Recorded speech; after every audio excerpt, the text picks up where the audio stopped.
Amém, gente. Bom dia. Hoje o YouTube resolveu não funcionar ao vivo. Vou fazer gravado, então. E aí vocês vão acabar assistindo mais tarde. Que a paz de Deus esteja contigo hoje e sempre na tua vida. Amém. O Senhor é nossa rocha, nosso apoio, nosso sustento, de onde obtemos toda a força para se resistir, para continuar, para permanecer. Em nome de Jesus. Amém, Senhor. Bendito aquele que tenha o Senhor na sua vida, porque esse conhece o caminho reto, conhece o alimento sólido, conhece a mão forte, conhece os braços da guarnição e da proteção. Bendito é aquele que anda contigo, Senhor, porque esse resiste no dia mau, esse resiste no dia de calor desgastante e no dia de congelamento. Esse que anda contigo, Senhor, tem um cobertor da própria alma. Aquele que anda contigo tem aquilo que é preciso, porque só o Senhor é Deus. Eu te amo, Jesus. Ponho minha vida nas tuas mãos. Ponho nas tuas mãos todas as coisas que fizeram e fazem por mim ou contra mim. Ponho nas tuas mãos todas as angústias, as aflições, as preocupações e as frustrações, para que não seja de mim que eu dê testemunho, mas de ti, para que eu não dê opiniões por onde quer que eu vá, mas aquilo que é a verdade. Que eu não me agarre ao mal que alguém me fez, mas antes disso entregue ao Senhor para que termine na cruz essa dívida entre nós. Para que não haja testemunho e não haja dentro de mim qualquer coisa que seja contra os meus irmãos, para que ao contrário disso eu possa dar testemunho de cura, de paz, de alegria, de transformação. Que seja eu um instrumento, Senhor, de paz e de graça, porque o Senhor é a graça e a paz.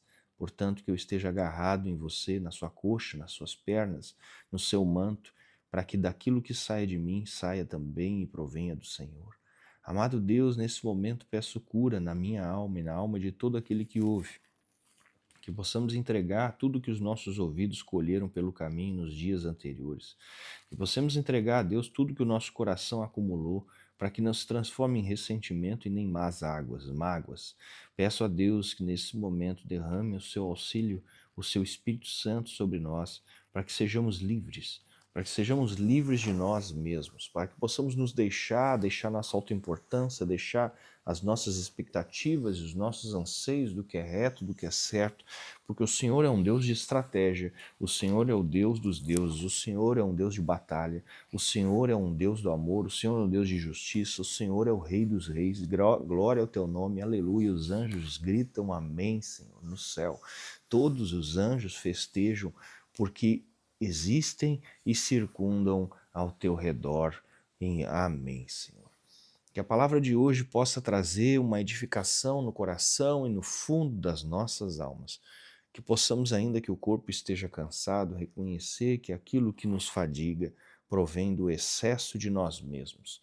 Que esse peso que carregamos, ele pode ser deixado e que o nosso Senhor Deus ajude-nos em nossas obstinações e teimosias a poder abrir mão de tudo aquilo que achamos importante e que nos sobrecarrega dentro desse campo de batalha, em nome de Jesus. O livro de Atos, capítulo 4, do versículo 2 ao 4, vai dizer o seguinte: eles ficaram muito aborrecidos porque os dois apóstolos estavam ensinando o povo que Jesus havia ressuscitado e que isso prova que os mortos podem ressuscitar. Então prenderam os dois e os puseram na cadeia para ficarem lá até o dia seguinte, pois já era muito tarde. Porém, muitas pessoas que ouviram a mensagem creram, e os homens que creram foram mais ou menos 5.000. Amém, gente? Que as palavras possam penetrar no sangue, nas vísceras da sua carne, e que a humildade que provém do próprio Deus possa recair sobre vós. Para que você não venha a difamar o mensageiro, já que o mensageiro não entrega testemunho e mensagem de si mesmo, mas daquele que o enviou. Esse é um erro fatal e perigoso de todo crente, de todo cristão, de todo religioso, que é rechaçar o mensageiro e ignorar que Deus escolhe quem quer para falar, até mesmo um jumento, né? Então, se o Senhor escolhe a mim ou escolhe a você, não é sobre nós e de nós que damos testemunho, mas aquele que enviou-nos para tal coisa. E o Senhor hoje vem falar conosco sobre isso, sobre a sua mensagem, a profundidade e a simplicidade da sua mensagem, e o tanto de guerra que se levanta dentro do coração de homens que estão orando pouco, que estão orando com pouca verdade, que estão se excedendo na doutrina, que estão se excedendo na no farisaísmo, que estão se excedendo na teologia, e em espírito e em verdade pouco se dobram. Isso vai causando uma dificuldade no coração desses homens de receber a palavra pura e simples do Senhor. Amado Deus, dá-nos um coração disponível como Pedro teve, né, ao estar no terraço e assistindo o que lhe era abominável enquanto religião, ainda assim ele creu e dando e fazendo o que era contrário à consciência do seu grupo, salvou muitas vidas. Amém. Amados, o simples fato desses homens aqui serem seguidores de Jesus já faz com que eles tenham que ter traído a sua religião materna, a sua religião cultural. Traíram completamente, no sentido humano, toda a estrutura religiosa do judaísmo.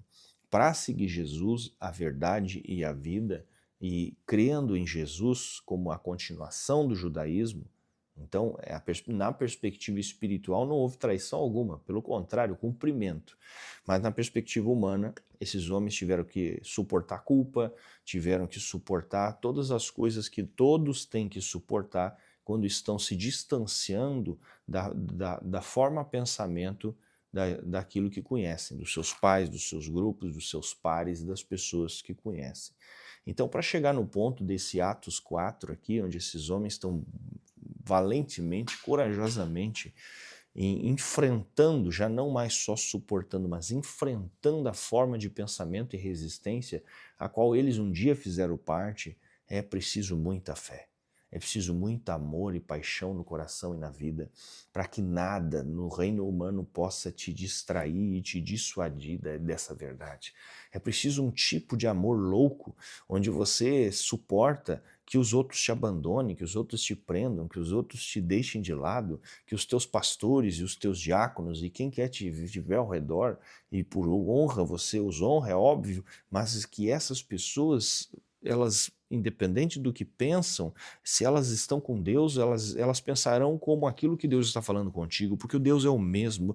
Porém, se essas pessoas estiverem afastadas, embrutecidas, doutrinárias demais ou religiosas demais, se essas pessoas estiverem perdidas em suas obstinações mentais e não puderem ouvir a palavra do Senhor, quando você pronunciar, você será motivo de escândalo dentro dessa comunidade.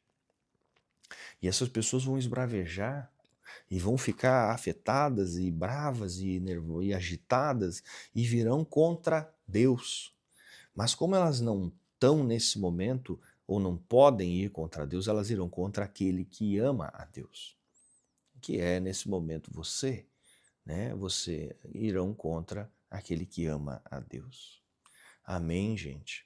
Nós temos então que abrir espaço para as orientações do Cristo e sermos pessoas que permitem que as pessoas, num primeiro momento, expressem essas coisas, porque assim como Saulo era voraz e violento num primeiro momento, e os cristãos suportaram isso, ele e no segundo momento não só suportaram, como o acolheram e o ensinaram. Olha o que é o amor cristão, que recebe um amigo arrependido, um inimigo arrependido e o transforma em aliado.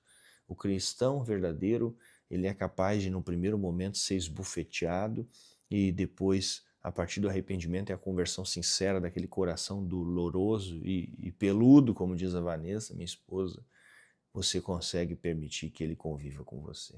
E isso só é possível com o auxílio do Espírito Santo. A nossa natureza é bélica, a nossa natureza ela é agressiva, a nossa natureza ela é reativa, a nossa natureza é lotada de julgamentos e de certos errados. Então, o tempo todo, enquanto estou andando com Cristo, eu estou abstendo-me do certo e errado do meu pensamento e do julgamento da minha alma. Para que eu consiga andar na justiça do Cristo vivo, eu preciso constantemente estar disponível para ela.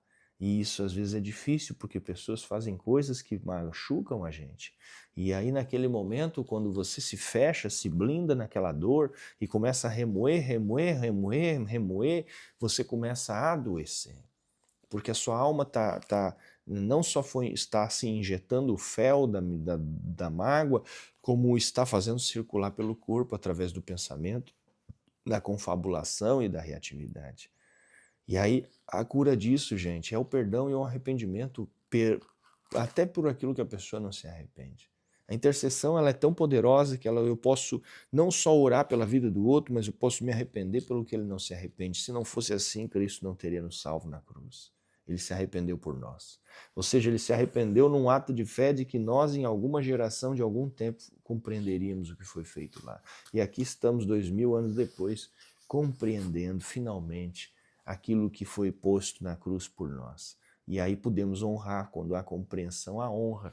E aí nós olhamos para a cruz e vemos ela vazia e honramos o Cristo vivo, porque ele vive, gente. Cristo vive, Cristo está aqui entre nós agora. E esses testemunhos dos apóstolos eram tão poderosos porque eles não estavam dando testemunho para encher a igreja, para ganhar dinheiro, para lotar os bancos. Eles estavam dando testemunho para salvar as vidas das pessoas. E é isso que Cristo quer. É isso que Cristo quer. Que demos testemunhos despretensiosos. Quem salva é Deus, não é nós. A gente só vai contar a verdade. Olha, gente, Jesus me salvou. Jesus mudou minha vida. Jesus está vivo. Ele é meu amigo, é meu mestre, é meu rei.